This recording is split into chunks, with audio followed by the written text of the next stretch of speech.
안녕하세요. 결혼한 지 3달 만에 파토난 30대 여성이에요. 저도 제가 어쩌다 이렇게 사연까지 쓰게 된 건지 모르겠네요. 어머님 말씀이라면 꼼짝도 못하는 등신 같은 남편 때문인지 아니면 제가 정말 어머님을 무시하는 못된 며느리라 그런 건지. 하긴 어느 쪽이면 어떻습니까? 둘 다 이제 더는 볼 일이 없는걸요. 남편과는 친구의 소개로 만났는데 당시 남편은 연애 경험이 전혀 없다고 들었습니다. 저 역시 대학교 학부 시절에 딱 한 번, 그것도 한 달도 안 되는 짧은 연애를 했던 걸 제외하면 제대로 된 연애는 해본 적이 없었지요. 그러다 우연히 하게 된 소개팅이었어요.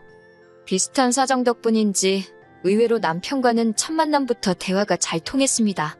이후로 얼마 지나지 않아 진지한 사이로 발전했고 연인으로서 1년이란 시간을 함께했고요. 어느 다른 연인들처럼 서로 다투고 토라지는 일도 한 번 없었을 만큼 안정적인 만남을 이어갔어요. 그래서인지 남편이 결혼하자고 프로포즈를 해왔을 때 크게 고민하지 않고 그러자 했습니다.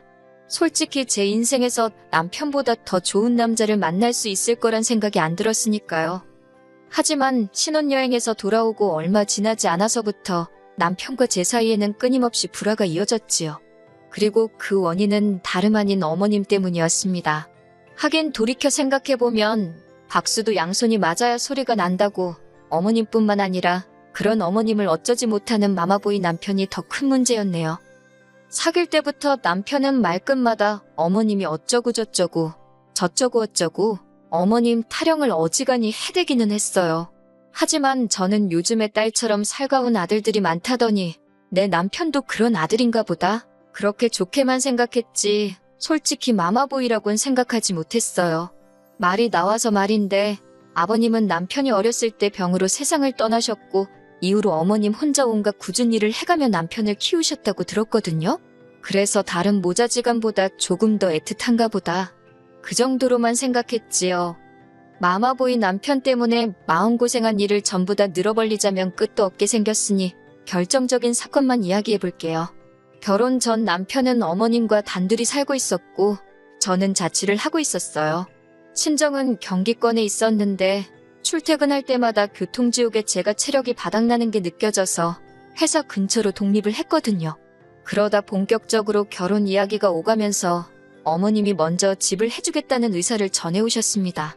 저도 저희 친정 부모님도 그쪽으론 크게 기대한 바가 없었기 때문에 그런 어머님의 말씀에 놀라기도 했고 동시에 매우 감사했어요. 하지만 막상 식을 올리고 나자 어머님께서는 말을 바꾸셨습니다. 주시는 게 남편 명의로 집을 해주시는 게 아니라 당신이 가진 빌라를 저희에게 전세로 주시겠다는 거예요.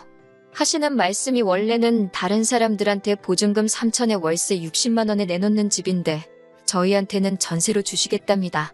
보증금 1억만 당신한테 맡겨놓고 공짜로 살라나요? 지어진 지 20년은 좋게 되어 보이던 그 빌라는 어디서 그렇게 바람이 들어오는지 우풍도 너무 심했고 욕실은 원래 색을 알 수 없을 만큼 곰팡이로 뒤덮여 있었어요. 이런 집을 저희더러 1억을 내놓고 살라니 아무리 어머님이라도 이건 뭐 도둑놈 신보가 따로 없다 싶더라고요. 정말이지 100번 양보해서 들어와서 산다고 해도 손대야 할 곳이 한두 군데가 아니었습니다. 황당함을 감추지 못하는 저를 앞에 두고 어머님께서 하신다는 소리는 더 가관이었어요. 도배만 새로 하면 새 집이나 다름없을 거라며 고치는데 드는 돈은 저더러 친정에 말씀드려서 하라나요? 듣고 있는데 사람이 어떻게 저렇게 뻔뻔할 수가 있나 싶대요. 그날 밤 오피스텔에 돌아오자마자 제가 남편더러 이게 다 무슨 상황이냐고 따졌습니다. 그러자 남편이란 작자가 한다는 말이 매달 오피스텔에서 월세 내며 사는 것보다는 전세가 낫지 않냐입니다. 요새 전세 사기가 얼마나 많은 줄 아냐면서 그래도 우리는 집주인이 어머님이니까 돈 떼일 걱정은 안 해도 되지 않냐면서요. 그리고 이튿날 전날 집을 보러 갔다는 걸 알고 계셨던 친정부모님께서 연락을 해오셨어요. 집에는 가봤냐? 몇 평이나 되냐? 언제부터 들어가서 살기로 했냐? 혼수는 어떻게 해주면 되겠냐? 친정부모님도 친정부모님대로 들떠서 물어보시는 게 전화기 너머로 생생히 느껴졌고 그럴수록 뭐라고 어떻게 상황을 설명해야 할지 감이 안 잡히더라고요. 아무리 머리를 쥐어짜내도 어떻게 좋게 말할 방법을 찾을 수가 없어서 결국 별 수 없이 솔직히 털어놓았습니다.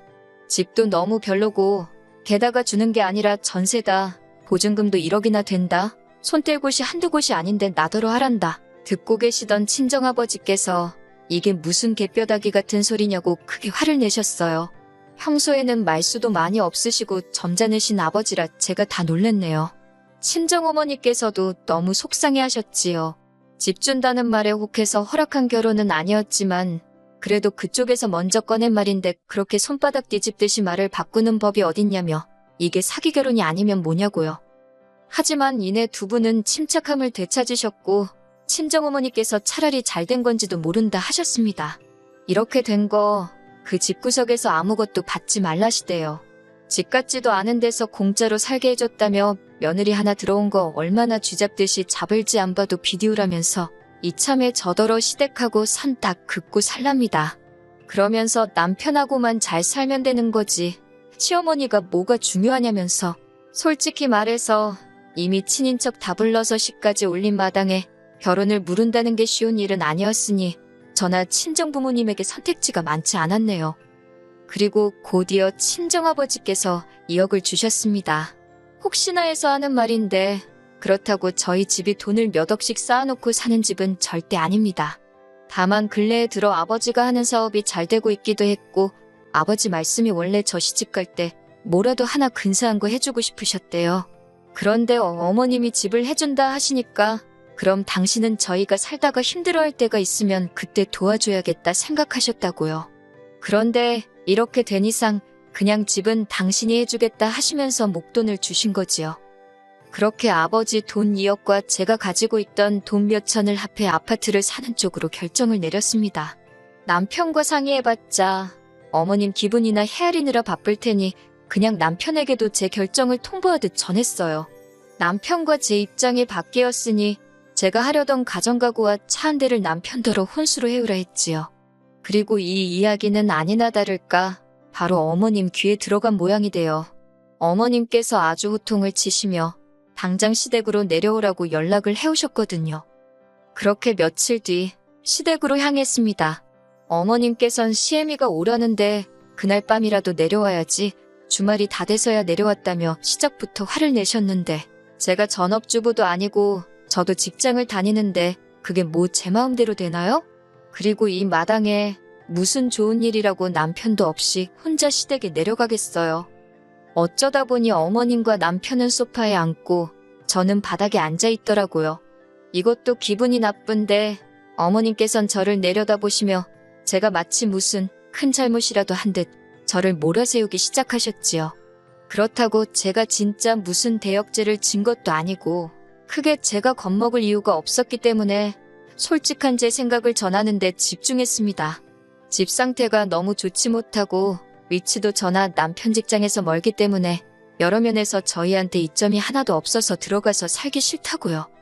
그러자 어머님께선 서울에서 월세 60이면 얼마나 싼지 아냐며 돈 무서운 줄 모른다고 저더러 자기 아들이 벌어오는 돈 어지간히 헤프게 쓰게 생겼답니다. 그 집에 들어와서 살고 싶어하는 사람들이 줄을 섰다 하시길래 그럼 그 사람들한테 세주시라 했어요. 그러자 어머님께선 그러면 이참에 당신도 지금 사는 집을 파시겠답니다. 그리고는 그 돈을 저희 아버지가 주신 돈에 보태시겠대요. 그래서 어디 한 30평대 아파트를 구해서 거기서 셋이 살잡니다. 어이가 없어서 어머님 지금 사는 이 집 팔면 얼마나 나오냐고 단도직입적으로 물었어요. 참고로 저희 어머님도 저희 부부한테 전세 주시려던 집하고 비슷한 수준의 집에서 살고 계셨습니다. 재개발 가능성도 일절 없는 집이지요.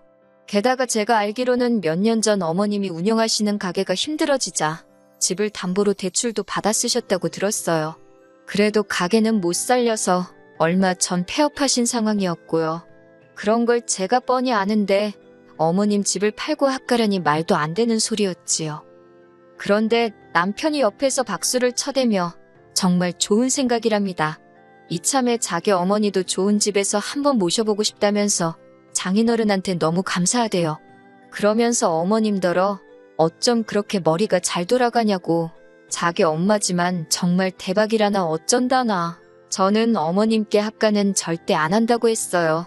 그리고 저도 식탁 의자 끌어다 앉았습니다.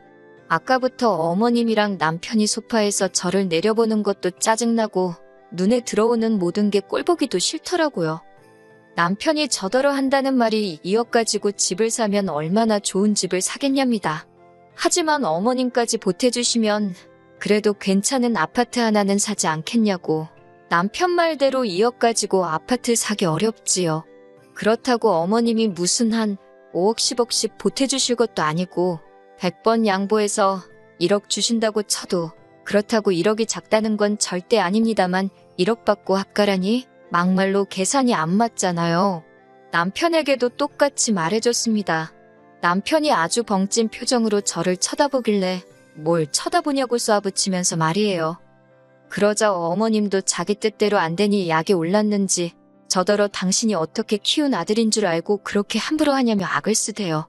순하게 생긴 게 마음에 들어 당신 딸이다 생각하고 잘해주려고 했다나 어쩐다나. 그런데 이제 보니 아주 그냥 못돼 처먹었다면서 당신이 사람을 한참 잘못 봤다고 말도 안 되는 억지를 쓰시더라고요.